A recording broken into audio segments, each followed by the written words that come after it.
بسم اللہ الرحمن الرحیم الحمد للہ والصلاة والسلام علی رسول اللہ اما بعد رب اشرح لی صدری ویسر لی امری واحلل عقدۃ من لسانی یفقہوا قولی رب زدنی علما۔ سب طلباء کو السلام علیکم ورحمۃ اللہ وبرکاتہ۔ صرف کے سبق میں ہم نے سابقہ دن میں اسم کی علامات کے حوالے سے کچھ باتوں کا ذکر کیا، تو آج کے سبق میں ہمارے پاس فعل کی علامات ہیں۔ تو فعل کے علامات میں سے بالکل آسان سی چیزیں ہیں، 9 یہاں پہ لکھی گئی ہیں، تو ان کو آپ دیکھ لیں۔ پہلی بات یہ ہے کہ فعل کی ایک علامت ہے کہ اس پہ قد داخل ہوگا، یعنی قد جو حرف ہے جسے آپ حرف تحقیق بولتے ہیں، وہ کسی بھی اسم کے اوپر نہیں آ سکتا اور نہ ہی کسی حرف پہ آ سکتا ہے۔ وہ جس بھی کلمے پہ آ جائے آپ بالکل بلا تذبذب اور تردد یہ فیصلہ دے سکتے ہیں کہ وہ جو کلمہ ہے وہ نہ حرف ہے نہ اسم ہے بلکہ فعل ہے۔ دوسری بات یہ ہے کہ فعل جو ہے وہ اس کی دوسری علامت یہ ہے کہ اس پہ سین اس کے شروع میں آ سکتا ہے۔ سین جو ہے یہ بھی ایک حرف ہے، اور یہ جو قربت والا معنی ہے وہ دینے کے لیے اور جو ہے وہ فعل مضارع کو مستقبل کے ساتھ خاص کرنے کے لیے یہ لفظ بھی استعمال ہوتا ہے، یہ حرف بھی استعمال ہوتا ہے سین۔ اور یہ اس کا آنا بھی جو ہے وہ فعل کے ساتھ خاص ہے۔ اگر کسی کلمے پہ آپ یہ دیکھیں تو آپ کہہ سکتے ہیں کہ یہ فعل ہے، یہ اسم یا حرف نہیں ہے۔ تو قد کی مثال یہاں پہ جو لکھی گئی ہے وہ قد نصرہ ہے، اور سین کی جو مثال لکھی گئی ہے وہ سیقول ہے۔ اور اسی طرح شروع میں سوفا ہو، ٹھیک ہے جی، سوفا بھی وہی کام کرتا ہے جو سین کرتا ہے، فعل کو قربت والے معنی میں کر دیتا ہے اور دوسرے نمبر پہ جو ہے وہ اس کو فعل مضارع کو مستقبل کے ساتھ خاص کر دیتا ہے۔ سین اور صوفہ کا آپس میں جو فرق ہے وہ آگے پڑھ لیں گے جا کے آپ۔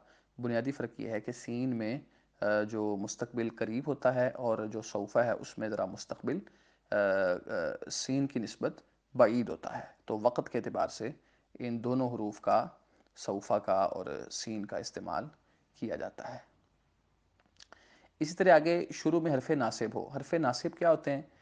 کچھ حروف ہیں 5، وہ فعل مضارع پہ آتے ہیں اور فعل مضارع کو نصب بھی دیتے ہیں اور اس کے معنی کو مستقبل کے ساتھ خاص بھی کرتے ہیں۔ اس میں ان ہے، اس میں لن ہے، اس میں کئی ہے، اس میں اذن ہے، بلکہ یہ 4 حروف ہیں، میں نے 5 کہا، 4 حروف ہیں، ٹھیک ہے جی۔ اور ان چاروں میں سے کوئی بھی حرف جو ہے وہ کسی کلمے پہ آ جائے تو آپ اس کلمے کے بارے میں بالکل بلا تردد یہ بات کہیں کہ وہ کلمہ جو ہے وہ نہ تو جو ہے وہ اسم ہے اور نہ حرف ہے بلکہ وہ فعل ہے، کیونکہ ناصب کا آنا یہ فعل کے ساتھ خاص ہے، یہ کسی اسم یا حرف کے اوپر نہیں آ سکتا۔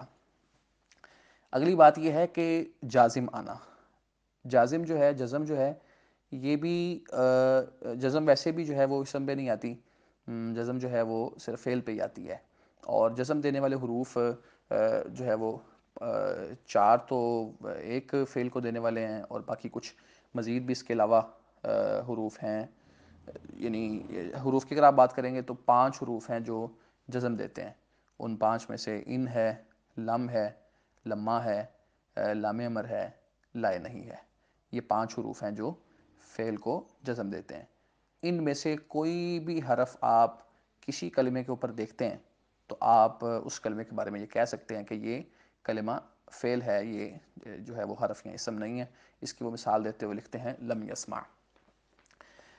تو یہ 5 علامات جو ہے وہ آسانی کے ساتھ آپ ان کو سمجھ سکتے ہیں، اس میں کوئی مشکل والی بات نہیں ہے کہ جو ہے وہ کسی بھی کلمے کے شروع میں قد آ جائے، سین آ جائے، صوفہ آ جائے، حرف ناصب آ جائے، ٹھیک ہے جی، حرف جازم آ جائے، تو یہ تمام کی تمام جو چیزیں ہیں یہ فعل کی جو ہے وہ علامات کے طور پہ جو ہے وہ ان کو استعمال کیا جاتا ہے۔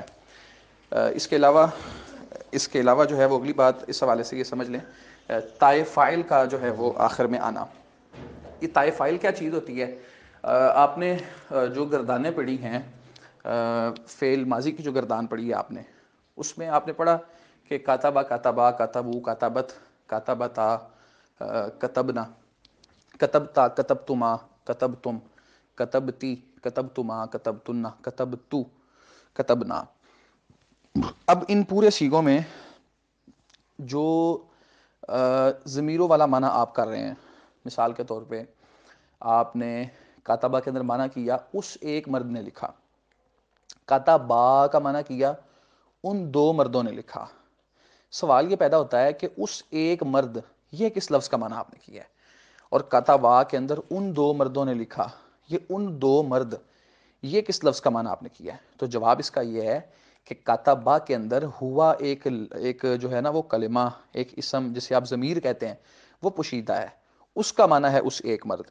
اور کاتبہ یہ الف ہے، اس الف کا معنی ہے ان دو مرد. ایسے ہی چلتے جائیں تو کتبتا، یہ جو تا ہے نا تا، اس کا معنی ہے تو ایک مرد نے لکھا، ٹھیک ہے نا جی. اور کتبتی، یہ تی کا معنی ہے تو ایک عورت نے لکھا. اور کتب تو، یہ تو کا معنی ہے میں ایک مرد نے لکھا، میں ایک مرد میں ایک عورت نے لکھا. تو یہ جو تا تی تو ہے نا، یہ تینوں فائل کا معنی دے رہے ہیں، ٹھیک ہے نا. میں ایک مرد نے لکھا، تو ایک مرد نے لکھا، تو ایک عورت نے لکھا. تو یہ جو تا تی تو ہیں، یہ جو فعل ہے اس کے فائل کا معنی دے رہے ہیں. تو اس اعتبار سے ہم ان کو تائے فائل کہہ دیتے ہیں، تا تی تو کو ہم تائے فائل کہہ دیتے ہیں. تو تائے فائل جو ہے یہ کبھی بھی آپ کو کسی اسم کے ساتھ نظر نہیں آئے گی، یا آپ کو کسی حرف کے ساتھ نظر نہیں آئے گی. تائے فائل آتی ہی فعل کے ساتھ ہے اور اس کے فائل کا معنی دیتی ہے. تو تاتی تو، یہ جو تا ہے جسے تائے فائل بولتے ہیں، اور تائے فائل کیا ہوتی ہے، کیسے ہوتی ہے، یہ میں نے وضاحت کر دی ہے. یہ فائل کا معنی دیتی ہے اور فعل ماضی کے اندر جو ہے وہ اس کا استعمال ہوتا ہے. تو آخر میں تائے فائل لاحق ہو، تائے فائل آخر میں آئے، یہ بھی فعل کی علامت ہے.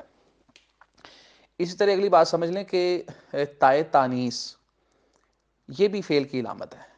لیکن تائے تانیس کون سی؟ تائے تانیس جو ہے نا، تانیس کے لیے آنے والی جو تا ہے نا، وہ دو طرح کی ہوتی ہے. ایک جو تا ہے نا وہ ہوتی ہے گول تا، اسے ہم بولتے ہیں تائے مدورہ، جیسے ضاربۃن، ناصرۃن، ٹھیک ہے. یہ تا، گول جو تا ہے نا، یہ اسم کی علامت ہے. یہاں ذکر تو نہیں ہوئی اسم کی علامات میں، لیکن دیگر کتابوں میں اس علامت کا ذکر کیا جاتا ہے. تو یہ اسم کی علامت ہے.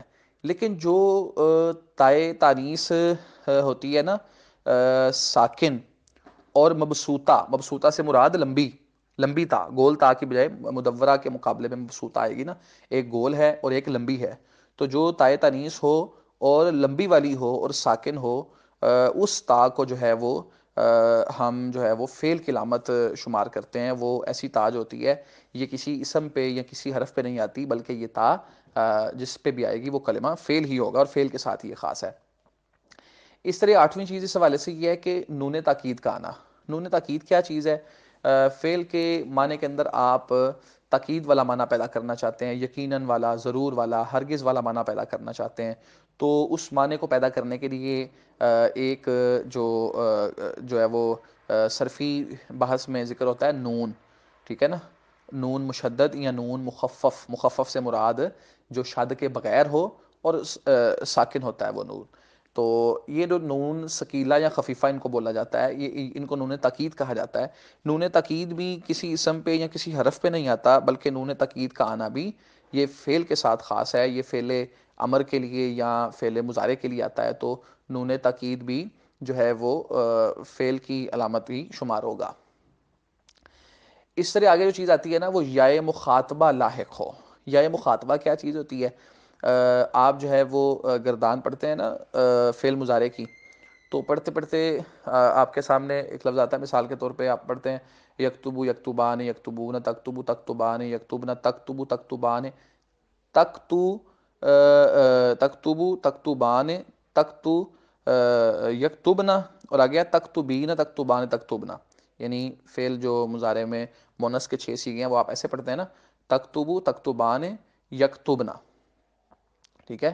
پھر یہاں تضریب تضریبان یضربنا، پھر تضریبین تضریبان تضریبنا. تو یہ جو تضریبین ہے نا، تضریبین، اس میں یا کا معنی آپ کیا کرتے ہیں؟ تو ایک عورت مارتی ہے یا مارے گی. تو یہ جو یا ہے نا، اس یا کو ہم یا مخاطبہ کہتے ہیں. ایسے ہی فعل امر کی آپ گردان کرتے ہوئے آپ پڑھتے ہیں اکتب، اکتبا، اکتبو، اور پھر پڑھتے ہیں اکتبی. یہ جو یا ہے نا، یہ بھی مخاطبہ کی یا ہے. تو یہ یا بھی فعل کی علامت ہے، یا کسی اسم یا حرف کے ساتھ استعمال نہیں ہوتی. تو یہ 9 قسم کی علامات ہیں، ان کو آپ اچھی طریقے سے یاد کر لیں اور سمجھ بھی لیں. آگے جو بات آتی ہے وہ حرف کی آتی ہے. حرف میں سیدھی سی بات ہے کہ جس کلمے کے اندر نہ تو کوئی اسم کی علامت آپ کو ملے، نہ فعل کی علامت آپ کو ملے، اس کو آپ جو ہے وہ حرف قرار دے سکتے ہیں. اس میں فعل کی اور اسم کی کوئی علامت نہیں پائی جائے گی. تو یہ ایک موٹی سی بات ہے اسم اور فعل کی حرف کی علامات کے حوالے سے. اس کو آپ اچھی طرح یاد کر لیں. باقی میں نے عرض کیا تھا کہ اس حوالے سے جو بہت اچھی اور زبردست تفہیم ہے وہ گرامر کا کچھ حصہ پڑھنے کے بعد آپ کو آ جائے گی، لیکن یہ علامات سے بھی کافی چیزیں واضح ہو جاتی ہیں. تو مشق میں کلمے کی تعریف، اس کی 5 مثالیں، اسم فعل حرف کی تعریف، اور اس کی مثالیں بھی ساتھ ہیں. یہ سوال آپ نے کر لیے تھے. اس کے بعد اسم فعل حرف کی علامات ہیں، اس کی مثالیں. یہ سوال اب آپ لکھ لیں. پھر خالی جگہ آ جاتی ہے. الف لام اور حرف جر اسم کی علامت ہیں. سین اور تائے تانیث مبسوطہ ساکنہ کس کی علامت ہیں جی؟ یہ فعل کی علامت ہیں. جس کلمے کا معنی خود بخود سمجھ میں آ جائے، اس میں زمانہ بھی پایا جائے، اسے فعل کہتے ہیں. ایسا لفظ جو مفرد معنی کے لیے وضع کیا گیا ہو، اسے جو ہے وہ ہم کیا کہیں گے؟ اسے ہم کلمہ کہیں گے. تو مثالوں میں سے اسم فعل اور حرف کو گزشتہ علامات کے ذریعے آپ نے پہچاننا ہے. تو یہ سوال اب آپ نے خود چاہے کتابوں کے اوپر ہی آپ لکھ لیں. مثال کے طور پہ واو کو پہچانیں، نادئی ناہو کو پہچانیں، ان کو پہچانیں، یا ابراہیم کو پہچانیں، قد کو پہچانیں، صدقتا قد صدقتا کو اکٹھا پہچان لیں، الرؤیا کو پہچانیں. اس طرح کر کے نا ہر لفظ کے اوپر کچی پینسل کے ساتھ آپ لکھ دیں کہ وہ اسم ہے، فعل ہے کہ حرف ہے. تو اس طریقے سے آپ کا یہ سبق جو ہے وہ مکمل ہو جائے گا. اور انشاءاللہ ہم کل اس میں فعل کا بیان جو سبق نمبر 3 ہے اس کو پڑھیں گے انشاءاللہ. السلام علیکم ورحمۃ اللہ.